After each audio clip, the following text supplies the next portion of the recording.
today's video, I'm going to be showing you the most amazing hack when it comes to saving money. We're not talking about building wealth or retirement savings. I'm just simply talking about saving money. I mean, have you ever got to the end of the month and you think to yourself, we made this much money, where the heck did it all go?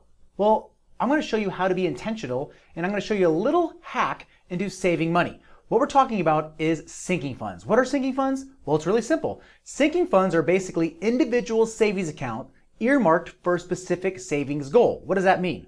Well, most of us have this big bucket of money we call savings. And in this big bucket of money, we have some Christmas money in there. We have an emergency fund in there. We have some vacation money in there. We have some money for a car repair if that happens, whatever it might be. So we have this big bucket of money, but we don't have any idea really how much of it is for what. So we just call it a big savings account. And then we wonder when we go on vacation and we use everything in that savings account, why don't we have any money for things like a car repair or for Christmas or things like that? So what we're going to do is we're going to separate that big savings bucket into individual buckets called sinking funds. But we're going to take it a step further.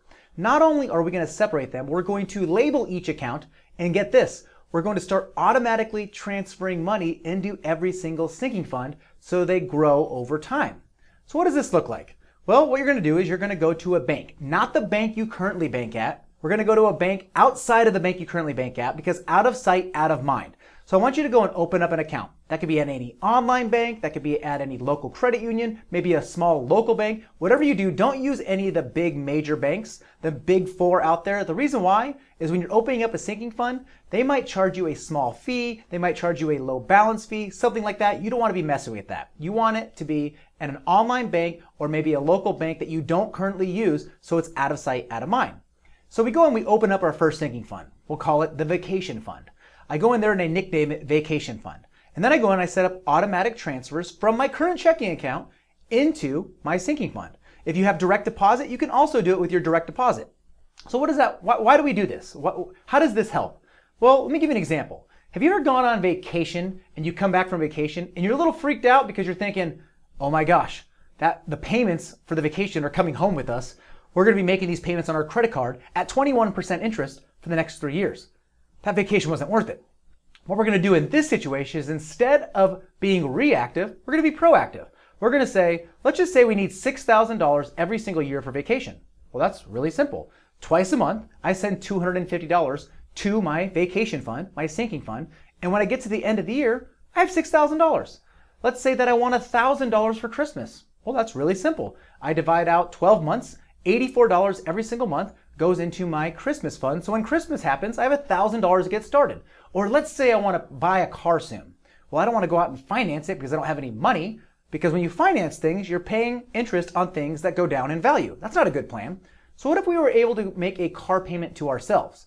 So I open up a sinking fund. I call it the new car fund. I put a $150 payment every single month in my new car fund. And guess what happens in 5 years, which is the normal term for car payments? I have $9,000. So again, what I recommend is a savings hack called sinking funds. Sinking funds are very simple. Individual savings account earmarked for the savings goal that you have in mind, and then you automatically deposit into it every single month.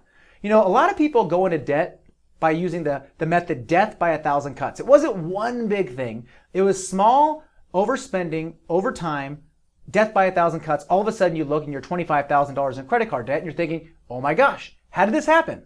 Well, we're going to use that same principle, but we're going to use it in our favor. You see, if death by 1,000 cuts is real, then wouldn't it be true that we could build wealth slowly over time with little deposits? Wealth with little deposits over time? So think about this. You have these sinking funds. Maybe you have 3, 4, 5, I don't know. I have 10 of them. And every single month, a little bit of money goes into each sinking fund. At the end of the year, at the end of 5 years, guess what you have? You have money. When it comes time to buy a new car, you have money. When the alternator goes out, you have money. It's a sexy thing when it comes to saving money. Wait, did you just refer to saving money as sexy? Hey, right on.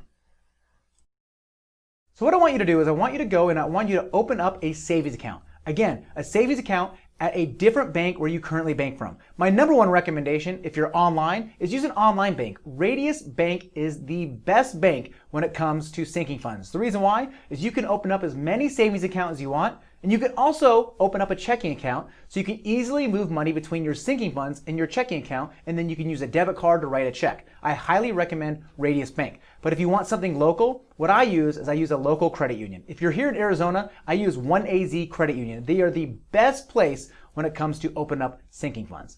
So what I want you to do is open up a sinking fund at the end of this video. Don't delay. Open up a sinking fund. It's the simplest, easiest thing you can do to move forward in your personal finance journey. You guys, if you like this video and you want to see more of them, the best way to support this channel is give me a subscribe, give me a like, share this with your friends, get the word out. I'm going to show you guys how to create a budget, how to save more money, and how to get out of debt. We'll see you in the next video. Take care.